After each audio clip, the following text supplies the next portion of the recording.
Hello. For my StoryCorps project, I interviewed my grandmother, who lived in South Africa for the first 30 years of her life before immigrating to the United States. Contrary to the novel When the Emperor Was Divine by Julia Otsuka, my grandmother was in a position of privilege in South Africa as a white person living in the midst of apartheid. While in South Africa, her advantages felt like a normal and everyday part of life. However, upon reflection, she now feels great remorse for those privileges from which she benefited.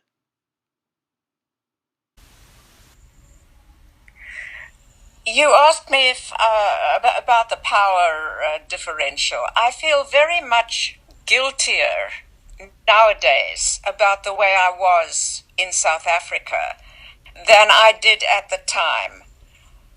I grew up taking it for granted that's the way it was, and I just accepted it.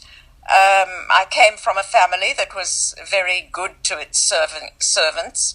I was pretty good to our servants, but I don't think I had quite the understanding or the sensitivity not to have servants, as one or two of my friends had decided when they had spent time overseas and then came back to South Africa.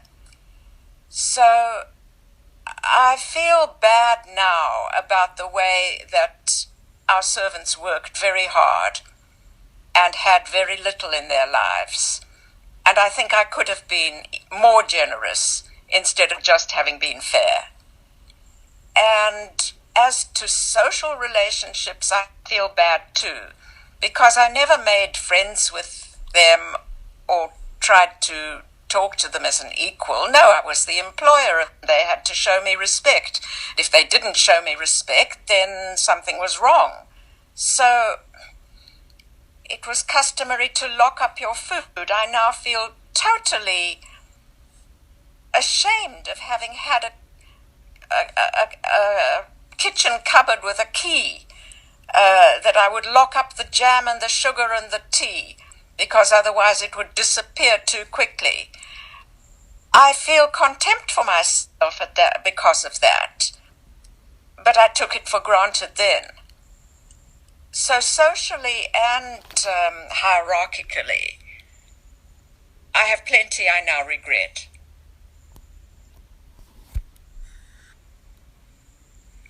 I grew up in South Africa and went to school there and got married there and had 2 kids there. So I was nearly 30 years old before I left.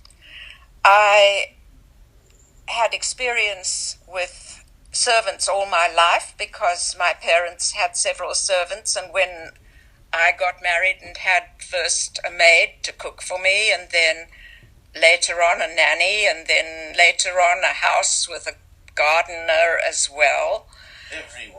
Everybody, this was the way we all lived. And it took me until I had been out of South Africa for several years before I began to make some changes in the way I felt about it all. And when you first moved to America, did you find it odd that no one else had any servants?